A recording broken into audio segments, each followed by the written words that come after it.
Public TV आपकी आवाज। केंद्र सरकार के खिलाफ कृषि बिल कानूनों को लेकर चल रहे विरोध के बाद अब किसानों के साथ सामाजिक संगठन खड़े हो गए हैं। इसी कड़ी में अखिल भारतीय ब्राह्मण महासभा के प्रदेश अध्यक्ष पंडित सत्येंद्र शर्मा के द्वारा भी किसानों का समर्थन किया गया है। उनका कहना है कि केंद्र सरकार के द्वारा हठ धर्मिता अपनाई जा रही है और किसानों के खिलाफ विरोध दर्ज करवाया जा रहा है। पंडित सत्येंद्र शर्मा का कहना है कि ब्राह्मण महासभा किसानों के साथ खड़ी है और किसान होगा तभी तो देश का विकास होगा।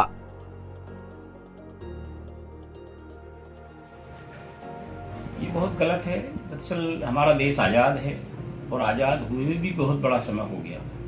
ये पहली बार आज़ादी के बाद इतना बड़ा आंदोलन जो पूरे देश का आंदोलन है कि हमारा किसान आज दिल्ली के बॉर्डर पे पिछले 2 महीने से डटा हुआ था। कोई वार्ता उनसे नहीं की गई, किसी प्रकार के उनको तवज्जो नहीं दी गई। 2 महीने लगातार बैठने के बाद, पहले से पूर्व निर्धारित कार्यक्रम के बाद किसानों ने दिल्ली में मार्च किया। उन्हें गलत रूट पर भेज के और किस प्रकार से किया पूरे देश ने देखा और तिरंगे वहाँ पे लाल किले में उनकी एंट्री करवा दी। कुछ तत्वों ने मिलके वहाँ पे झंडा फहरा दिया। तो ये एक प्रकार से षड्यंत्र के तहत हुआ। मैं तो कहूँगा किसान आंदोलन को बदनाम करने के लिए हुआ। और सबसे बड़े दुख की बात यह है कि इस समय देश में लोकतंत्र तो है ही नहीं, समाप्त हो चुका है।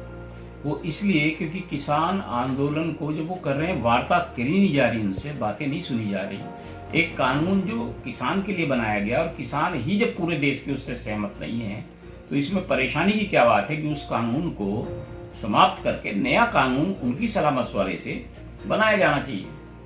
इसमें क्यों अड़े हैं, ये हमारी समझ से बाहर है।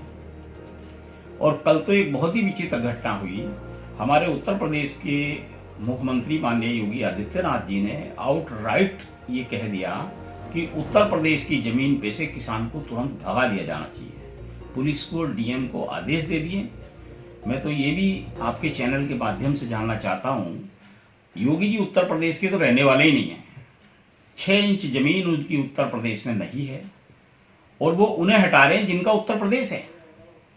हमारे देश का किसान जो उत्तर प्रदेश का मूल निवासी है, जिनकी पीढ़ियां यहाँ पे हैं, जिनकी पुरखों की जमीनें यहाँ पे हैं, अगर वो अपनी जमीनों को बचाने के लिए, अपनी खेती को बचाने के लिए आंदोलन कर रहे हैं तो योगी जी इतने क्यों सक्रिय हो गए कि उन्होंने तुरंत ये फरमान जारी कर दिया कि उनकी उत्तर प्रदेश जैसे उनकी विरासत हो कि उनकी जमीन खाली कर दी जाए। ये उनका मौलिक अधिकार है और इस अधिकार से उन्हें कोई भी वंचित नहीं कर सकता। इस प्रकार की दमनकारी नीति जब भी हुई है इस दुनिया में किसी भी देश में तो बहुत बड़ी क्रांति हुई है और हमारे देश ने क्रांति करके हमारे देश को ऐसी अंग्रेजों से छुड़ाया था। अगर ये भी उसी नीति पे चलेंगी भारतीय जनता पार्टी की सरकार तो इन्हें भी ये दिन देखना पड़ेगा।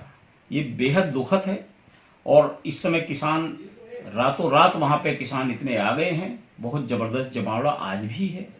वो बिल्कुल शांति प्रिय ढंग से अपना आंदोलन कर रहे हैं। अगर उन्होंने एक कसम खाई है कि वो जब तक नहीं हटेंगे, जब तक एक कृषि कानून जो कि बहुत गलत है, एक व्यक्ति को पूरे देश की कृषि व्यवस्था इन्होंने सौंप दी है जिसका नाम अडानी है, उसे क्यों हाईलाइट नहीं कर रहे? अगर किसान इसके विरुद्ध है तो बिल्कुल सही है और इन्हें तत्काल प्रभाव से इस पर विचार करना चाहिए। नहीं तो यही किसान आंदोलन इस सरकार की जड़ हिलाने के लिए काफी होगा।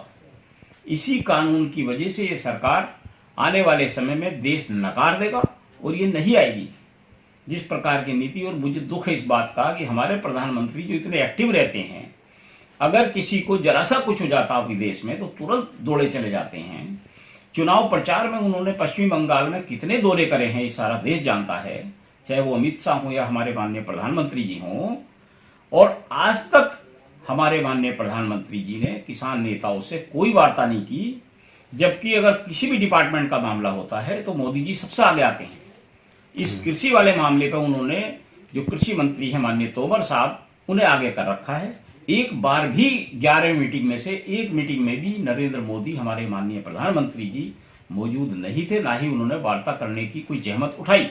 ये बेहद शर्मनाक और खेद का विषय है। पूरे देश की जनता इससे आक्रोशित है।